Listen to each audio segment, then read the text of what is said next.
Furly is a great tool for you to use to share multiple website links with your students. If you look up here, I have several tabs open. The first is furl.ly, and then I have three other tabs open, one that has the Declaration of Independence on it, one that has a video that I would like my students to watch, which is about what Thomas Jefferson would be like if he were being interviewed today. And then the last thing I want them to do is visit this page where they can create a fake Facebook wall for Thomas Jefferson, including adding friends and comments and likes and dislikes of Thomas Jefferson. And my intention in class today is for them to first answer some questions about a video they watched with the Declaration of Independence. So they'll need this site as a resource in order to answer the questions. Then they're supposed to go view this video to get an idea of what he might be like in person. And then the final assignment of the day is to go to Fakebook and create the fake Facebook page. Well, instead of me posting three separate links in Edmodo or trying to email the three separate links to the students, I can compile them all into one Furly. So what I'm going to do is go back to my Furly tab, and you can see it says enter your URL.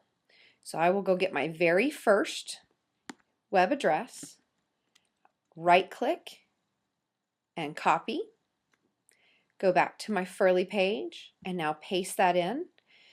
And you'll see once I paste it in, it's going to give me a second box to add to.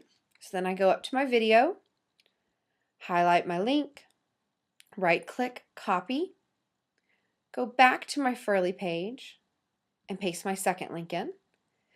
Then I repeat that process for my third link, going to Fakebook, right click and copy the link, and then back to Furly and paste in the video. Now, I only have three here, but you can imagine if I had 5 up to 10 links I wanted my students to use as references. Maybe it's not that they're going in order, but these are the 10 sites I trust and I want my students to gather information for the research project. How nice it would be for them to have them all in one place. So now I want to show you what the finished Furly looks like. I do have to type in this CAPTCHA down here, so take my time, make sure I get that right.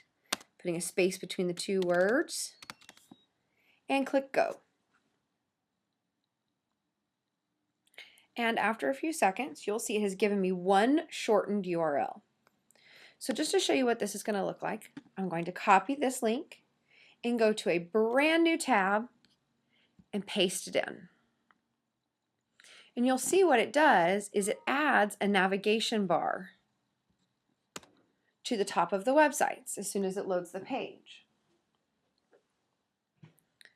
So it takes me to my very first page I should be using, but I can see right here there's a Furly toolbar now, and I have one of 3. So I can click the next button and it'll take me to the second page in my Furly links, and I can click on, it'll take me to the third page in my Furly links. It also provides a drop down right here so that if I need to navigate back and forth, if I had 10, I may not want to hit this arrow button 8 or 9 times to maneuver, but I could use my drop down button to see all my sites and get back and forth between the pages. After you create the Furly, this shortened URL is what you'll share with your students. So you could post this link in Edmodo, send it to them in an email, or it's short enough that you could even write it on the board and they could type it into their web browser, and then they would get the lovely navigation toolbar at the top to go between their websites. And that's Furly.